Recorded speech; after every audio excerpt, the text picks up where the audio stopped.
NIELIT O level की lecture series में आप सबका मैं बहुत बहुत स्वागत करती हूँ। नाइलेट ओ लेवल में आपके पास थर्ड मॉड्यूल आता है जिसका नाम है पाइथन प्रोग्रामिंग लैंग्वेज।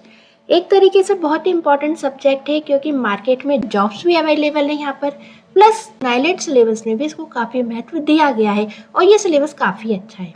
तो हम इस पूरे सिलेबस को कवर करेंगे, लेकिन यहाँ पर हम ऐसा नहीं है कि हम यहाँ पे बोरिंग टाइप के एक एक टॉपिक लेकर चलेंगे। हम यहाँ पर सिलेबस इस तरीके से कवर करेंगे कि आपको पढ़ने में अच्छा लगेगा, इंटरेस्ट क्रिएट होगा।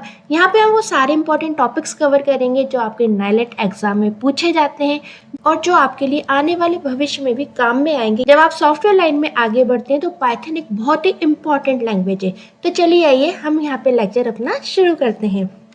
आज का एक बहुत ही छोटा सा लेक्चर जिसमें हम ये जानेंगे कि पाइथन क्या होता है, क्यों यूजफुल होती है और हमें इसे क्यों पढ़ना चाहिए। तो सिलेबस पूरा स्टार्ट करने से पहले हम पाइथन के बारे में छोटा सा इंट्रोडक्शन पढ़ लेते हैं। सबसे पहले जानते हैं व्हाट इज पाइथन। पाइथन क्या होती है। देखिए यहाँ पे कुछ शब्द ऐसे आएंगे जो आपने पहली बार सुने होंगे। धीरे धीरे जैसे हम लेक्चर में आगे बढ़ेंगे हम हर शब्द का अर्थ क्लियर करते हुए चलेंगे, क्योंकि एक ही वीडियो में पॉसिबल नहीं है कि एक एक शब्द को ब्रीफली बताऊं, क्योंकि इसमें नए टेक्निकल एडवांस शब्द आएंगे। कुछ शब्दों को यहीं क्लियर करूंगी, कुछ आने वाले टाइम में क्लियर हो जाएंगे।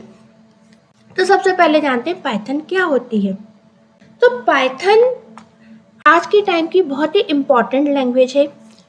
पाइथन को आज के समय में मशीन लर्निंग के लिए यूज़ किया जाता है। मशीन लर्निंग आजकल आप देखते हैं ना कि एआई का टाइम है, आर्टिफिशियल इंटेलिजेंस का टाइम है। ऐसे में जो मशीनें हो रही हैं वो एडवांस हो रही हैं। तो ये जो फीचर है मशीनों को एडवांस करने का, जिसमें मशीनें काफ़ी चीज़ें सीख रही हैं, उस पार्ट को हम बोलते हैं मशीन लर्निंग। जीयूआई का मतलब होता है ग्राफिकल यूजर इंटरफेस। आजकल टच स्क्रीन की डिवाइसेस आ रही हैं, है ना। हम कोई चीज़ टच करते हैं और तुरंत वर्क होता है, तो इस चीज़ को हम बोलते हैं graphical user interface. Software development आप सभी समझते हैं कि आज का टाइम सॉफ्टवेयर का है। सॉफ्टवेयर हर चीज़ के डेवलप हो रहे हैं। वेब डेवलपमेंट, वेबसाइट डेवलपमेंट का भी टाइम चल रहा है। तो जो पाइथन है आज के ज़माने में machine learning, artificial intelligence, GUI, software development, web development सब दूर यूज़ में आ रही है। तो सब दूर यूज़ में आने के कारण हम पाइथन को यहाँ पर बोलते हैं जनरल पर्पस लैंग्वेज। सो अगर कोई आपसे पूछता है व्हाट इज पाइथन, तो पाइथन एक जनरल पर्पस लैंग्वेज है। पाइथन कहाँ इम्प्लीमेंट की जाती है, ये क्वेश्चन कई बार आता है आपके एग्जाम में भी और इंटरव्यू में पूछा जाता है। तो पाइथन को machine learning, GUI, software development, web development, artificial intelligence सब दूर यूज में लेते हैं। जो पाइथन है वो आज के टाइम की बहुत ही फास्ट ग्रोइंग लैंग्वेज है, सबसे ज्यादा यूज में आ रही है, सबसे ज्यादा ग्रो हो रही है ये वाली लैंग्वेज।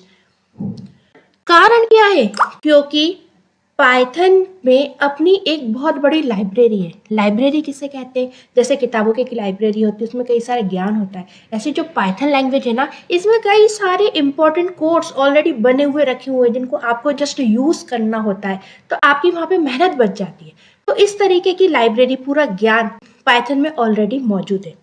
तो पाइथन में एक बहुत बड़ी लाइब्रेरी होने के कारण इसको कई सारे डेवलपर्स यूज करते हैं, यानी जो सॉफ्टवेयर डेवलप करने की कंपनियां है ना वो पाइथन पे काम करती हैं। कई सारी फेमस कंपनियां जैसे कि नाम यहाँ पे मेंशन है, Google, YouTube, Yahoo, Dropbox, NASA, Reddit, इन सब के नाम आपने हो सकता है सुने ही होंगे। इन सब के अधिकतर फीचर्स पाइथन में ही बने हुए हैं। तो आपको यहाँ पे समझ में आ गया कि पाइथन एक कितनी इंपॉर्टेंट लैंग्वेज है। ओके, तो यहाँ पे पाइथन हमने पढ़ा, पाइथन क्या होती है, एक जनरल पर्पस लैंग्वेज होती है। जनरल पर्पस क्योंकि ये हर जगह यूज में आती है, इसलिए हम इसको जनरल पर्पस कहते हैं। बहुत ज्यादा ग्रो होने वाली लैंग्वेज है क्योंकि हर डेवलपर, हर जगह, हर बड़ी बड़ी फेमस कंपनियां इसका यूज कर रही हैं। तो अब जनरल पर्पस के अलावा पाइथन और किस प्रकार की लैंग्वेज है, पाइथन में कई सारे फीचर्स है, जान लीजिए लिखे हुए। Python is an interpreted, procedure oriented, object oriented, high level language. देखिए मैंने आपको बताया था कुछ टर्म्स ऐसी आएंगी जो एकदम से आपको समझ में नहीं आएंगी। पाइथन इंटरप्रेटेड लैंग्वेज क्यों होती है ये हम आने वाले वीडियो में समझेंगे। फिर उसके बाद धीरे धीरे हम समझेंगे प्रोसीजर ओरिएंटेड क्यों होती है, ऑब्जेक्ट ओरिएंटेड क्यों होती है और हाई लेवल लैंग्वेज क्या होती है। हम धीरे धीरे हर चीज को समझ जाएंगे। ओके, एक ही लेक्चर में सब चीजें कवर करना पॉसिबल नहीं है। तो यहाँ पे आप इन शब्दों को याद कर लीजिए कि पाइथन जो है वो इंटरप्रेटेड होती है, प्रोसीजर ओरिएंटेड होती है, ऑब्जेक्ट ओरिएंटेड होती है और एक हाई लेवल लैंग्वेज होती है। पाइथन क्यों यूजफुल और क्यों फेमस है आज के टाइम में? देखिए, हम कहते हैं ना, कोई नई चीज़ आ रही है, कोई नई चीज़ आई है तो ऑब्वियसली नई एडवांस टेक्नोलॉजी लेकर आई है तो फेमस होगी। तो यहाँ पर भी कई सारे लोगों का कहना ये होता है कि जो पाइथन है वो एक न्यू लैंग्वेज है देन जावा। जावा पे हालांकि काफ़ी काम हुआ है ना, और फिर जावा से भी ज़्यादा पाइथन आज के टाइम में यूज़ में आती है। तो लोगों का मानना है कि भाई जो पाइथन है वो एक नई लैंग्वेज है, इसलिए वो जावा से भी ज़्यादा फेमस है। पर ये गलत है। याद रख लीजिए, ये लाइन ये परीक्षा में आती है। जावा जो है वो 1995 में अस्तित्व में आई थी, जबकि पाइथन 1989 की लैंग्वेज है।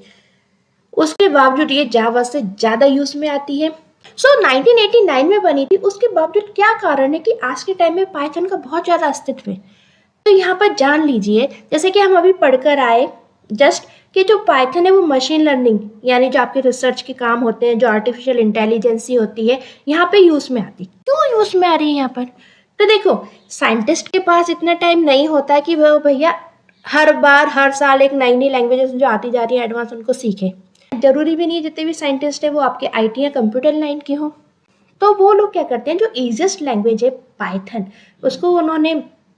उसका वो यूज़ करते हैं, क्योंकि इसमें ऑलरेडी बहुत बड़ी लाइब्रेरी होती है जो कि हम डिस्कस कर चुके हैं। तो पाइथन का यूज़ करते हैं, पाइथन सीखने में भी ईजी होती है, पाइथन यूज़ करने में भी ईजी होती है। तो साइंटिस्ट अधिकतर पाइथन लैंग्वेज का यूज़ करके ही आज के टाइम की research, artificial intelligence, machine learning इनका यूज़ करते हैं। आप जितनी भी अधिकतर एआई से रिलेटेड आजकल चीज़ें देखते हैं ना, सब पाइथन के थ्रू डेवलप होती हैं। अब बात कर लेते हैं एक इम्पॉर्टेंट क्वेश्चन की कि फादर कौन है पाइथन के। तो यहाँ पे आपको फोटो दिख रहा है और नाम भी दिख रहा है, गुडो वैन रॉसम जो है इसके फादर हैं। फिर हम पाइथन के वर्जन्स की बात कर लेते हैं। तो पाइथन का 1.0 वर्जन जो कि 1994 में आया था, अक्टूबर 2000 में 2.0 वर्जन आया, दिसंबर 2008 में 3.0 वर्जन आया, एंड सो उसके बाद काफ़ी वर्जन्स आते चले गए। पर जो पॉपुलर वर्जन्स हैं जिन पे हम काम करते हैं और वहीं से ज़्यादा प्रचलित हुए हैं, उनका हम यहाँ पर यूज़ करेंगे। तो एक छोटा सा आज का वीडियो था।